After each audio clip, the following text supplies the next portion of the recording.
Hey, how's it going, everybody? We got ourselves 5 packs of the super hard to find Avengers versus X-Men booster packs. Hoping, of course, to see an appearance of a cool super rare, but who knows? We've been doing pretty well so far on our rares, so let's see what we got here. Spin down to 1, 3, 3. We've got Doctor Strange, the Silver Surfer. Spin down to 0, 2, 2. Doctor Strange, Master of the Mystic Arts, 6 and a mask. While Doctor Strange is active, each time you use an action, he deals 2 damage to a character or opponent. Great card, great card. This is really good with Professor X. Wow. And then Silver Surfer, Silverado, 6 and a shield. At the start of another attack step, if your opponent has more life than you, Silver Surfer gets +2 attack, +2 defense. Globals, once during your turn, pay a shield and take 2 damage, draw 1 die and place in your prep area. Not terrible. Pack number 2.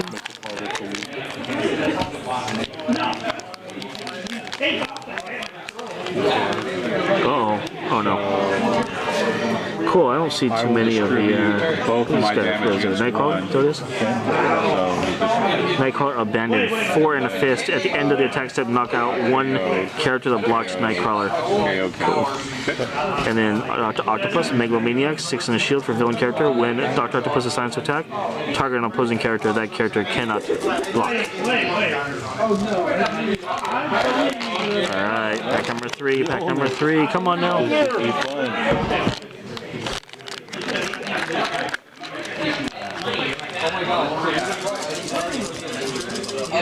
Colossus? Apocalypse? I can never remember. Don't remember that guy either.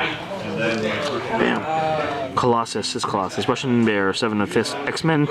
Burst is if Colossus damaged your opponent, return Colossus to the prep area instead of the use pile. It's the one with really fat. a star, nice. So it's 5. And Dr. Doom, that's who that is. Reed Richards' rival. When Dr. Doom is active, each non-villain character gets -1 attack and -1 defense. Yeah, so we all get. Okay. Well, I get white. Pack number 4. When I play it, let me see what I'm gonna do. Yeah, I would get white. Put it that way. And what's he at? Rogue and Silver Surfer. He would be the only one standing. Rogue can't touch this. 6 and a mask for the X-Men. When fielded, capture an opposing fielded character. Rogue copies that character's stats and abilities? What? Amazing. Very similar to Mistake. Yeah. Well, nobody plays Silver Surfer, Silverado. Somewhere along the line. At the start of the attack step, if your opponent has more life than you, Silver Surfer. Oh, we got this already. Silverado. I play Mjolnir. Alright, so we all. Everybody wipes except for my Last 4-1 pack. now. Last pack. And you take 2 damage for Doctor Strange. So you're at 8. Oh. Now I'm going to play That's my okay. It's Cerebro. Magneto. So you take 2 damage for Doctor Strange. Mjolnir, forged by Odin, 6 and a bolt. Heal 5 damage to target character, but most importantly, pay bolt to deal 1 damage to a target character. Now again, we use them for Hulk. Green Goliath, right? That's game. And then Magneto, former comrade, 5 and a mask, or villain character. Magneto gets +2 attack and defense when engaged with an X-Men character. I'm sorry. That's it, guys. Today, It's like play it. not bad. We got ourselves another Like I said, it's just rare. Rogue can't touch this, so it's pretty good. When you try to build a women deck, Captain opposing field character. I like that card a lot. Nothing. Anyways, guys, hope it helps. My next card that I'm looking for is the rare Still Colossus. slim pickings. Pewter or something else for, again, he's a control You card. got So it out of the side. need that, that's the next one. I got my Charles Xavier, now I'm looking for that Colossus. So this one again, or you want to play my control? Thanks, guys. I'm Talk to you playing later. this deck. Hey everybody, how you doing? This is Alakai coming to you, talking about some more cards and interactions. One thing I want to talk about today is something that we've seen a little bit of. If you're watching Dysonon and reading Nicholas Pham, his deck articles, he speaks of Iceman and how much we love it. Now the thing is with this is that I was there when he was practicing with this stuff, and I completely agree with everything he did with that deck. I completely agree, and I really love it. I just wanted to expand on something, though, something that I've been playing with a little bit more and testing with, and I wanted to discuss synergy and maybe if you want to say alignment, if you will. So the core of the Iceman deck that a lot of people are playing, it's really like kind of a bolt deck. It's kind of an uncommon common. I'm just going to expand on it just a touch. Iceman, Ant-Man, why are they great together? Does everybody know why? Well, Ant-Man's ability, and you don't have to play the rare, is pay a fist, switch the attack and defense values of one of your characters, right? He's a low cost, he's an Avenger if you're playing patch Avengers, but overall, Ant-Man's a great utility character. Iceman is a powerhouse in himself. 4 and a bolt. The first time each turn you field another character, Iceman gains +3 attack. Now that is amazing. Now if you have 2 Iceman dice on the field and you go and you field a sidekick, both of them are going to get +3. Okay? But you don't get to go plus, add some more and make +6, +9. No, that doesn't happen. No. But here's the thing about Iceman. The stats in Iceman, level 3, is a field 1. He's a 4/6. Now, the idea is that you field Iceman, you pump him up.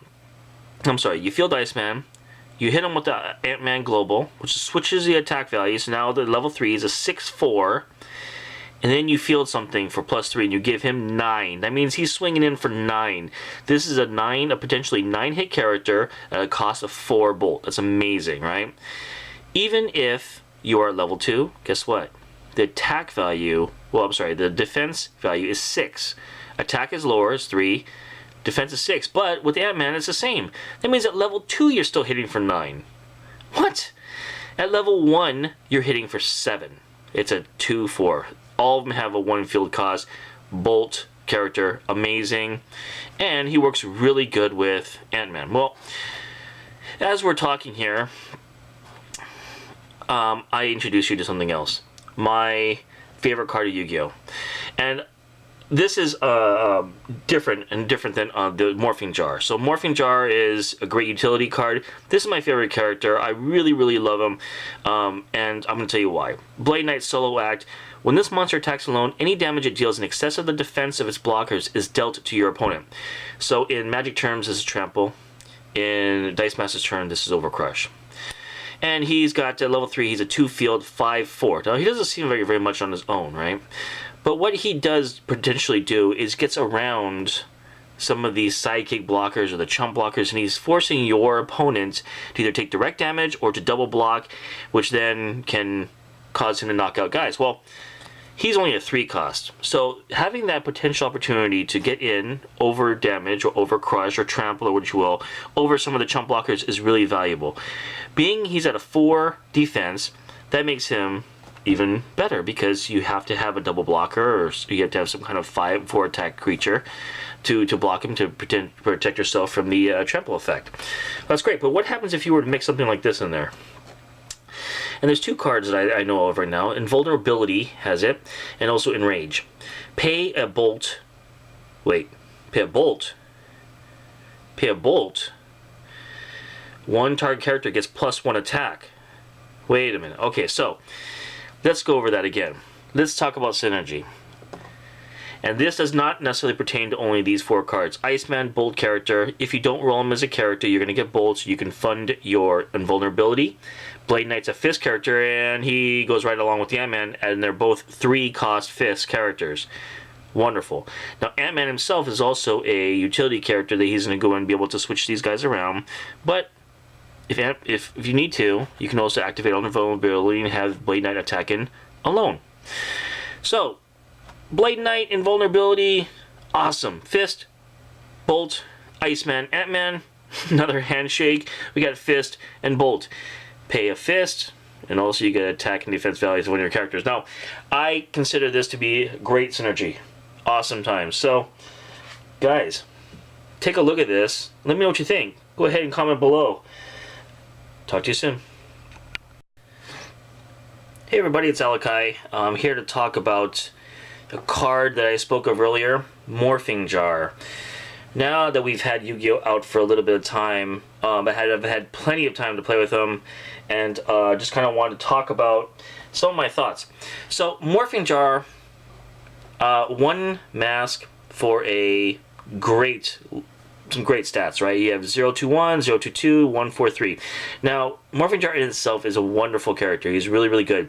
But I must caution everybody, or at least I'm going to caution everybody in my experience, Morphing Jar can be a very dangerous character for you to play on his own.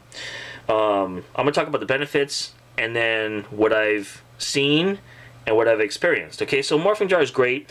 I would, myself, I don't necessarily play 4 of these guys. I can, but generally I'll play 3 of them.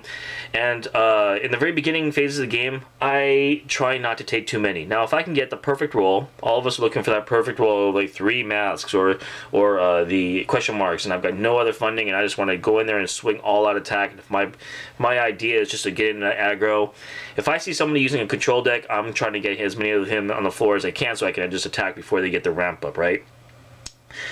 But I use Morphing Jar more for utility than I do as an attacker. And let me tell you what I'm using as a utility for. To fund other creatures, things like a beast. To activate my Professor X Globals, right? And to activate my BACs. Distraction, Relentless, which are 2 of the most famous BACs that I use, basic action cards. Pay a mask, target character cannot block. Pay a mask to remove 1 attacker from the attack zone to the field. Wonderful, wonderful attack cards. Morphing Jar fields them wonderfully if you can go and roll them for 2 masks. On more than one occasion, I've gone ahead and re-rolled a Morphing Jar that wasn't a character to try to get those 2 masks, double mask faces. So I'm just saying that I think that Morphing Jar is wonderful, but be careful where you use it because it offers you almost like in the Matrix red pill, blue pill kind of thing. Do you want to go for a character or do you want to go for that energy? Well, it depends on the state of your game. Now, if you're turn 2, you might want to be careful because if you are in the second, if you didn't get first turn, your opponent will grab that, get the next shot and maybe will come in and attack, so you maybe need a character to block. But what Morphing Jar does give you is the opportunity to make those decisions. That's why I still think that Morphing Jar is a great character. So, the benefits, definitely, so you can fund other items. You can make those decisions. It gives you a blocker, gives you an attacker with decent stats, and it gives you a energy funder, right? Some of the negatives about it, if people get too greedy, and if you're grabbing them up early in the game, there's an effect that happens inside your dice bag, right? It's called saturation. So you're, instead of grabbing the characters that you want, you actually end up grabbing the characters you might not want. You might not want that Morphing Jar. If you're playing that Spider Bomb deck and you go and you fund yourself with 2 Morphing Jars instead of grabbing your, instead of letting them roll for the mask or something in the first couple turns, you grab a Morphing Jar in turn 3 and all of a sudden you're pretty sad, right? Because you didn't get that Spider Bomb that you wanted to turn in for, scream in there for turn 4 kill. Something to that effect. Careful because Morphing Jar will saturate that bag. Generally, I will make those decisions early in the game to see which direction I want to take. And more often than not, when I took a lot of Morphing Jars in the beginning of the game, when I call the first 2 turns, and I funded 3 of them or 4 of them, I didn't do very well. Dang, my camera just fell down. I got too saturated in the middle game, and really, things just not go well for me. I just didn't, I never got the ramp I wanted, never got the characters I wanted. So I advise you to be careful about this tricky little character here. Another opportunity, another great opportunity and use for Morphing Jar. Man, I'm going to tell you right now, drafting. When you're drafting, Morphing Jar is a key card. I'm going to tell you, because it offers you decisions. In the world of drafting, you always want to grab the characters that offer you the most decisions because you're just never quite sure what's going to come down the line later on. You're never quite sure what state you're going to be in. Everybody's disrupted because they don't have a strategy, we'll say. They can develop one when they're building the deck, but they don't have one necessarily walking into it, so it's a matter of what you get. Well, the characters that give you the most opportunity to make those decisions during the game are the characters that are going to help you the most. And I'm going to tell you, Morphing Jar is a key component in that. That's another attribute to that, definitely, that awesome card. So, yeah. Let me know what you think. Talk to you later. Bye.